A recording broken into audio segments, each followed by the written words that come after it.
प्रेम से बोली शंकर भगवान की।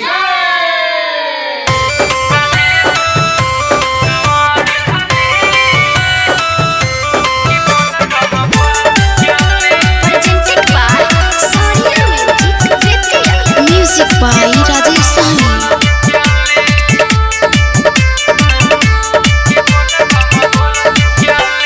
गिरुआ कलर के गुलाबी न साड़ी चल के बयसु सैया भोला के दुआरी। गिरुआ कलर के गुलाबी न साड़ी चल के बसैया यीशु भोला के दुआरी।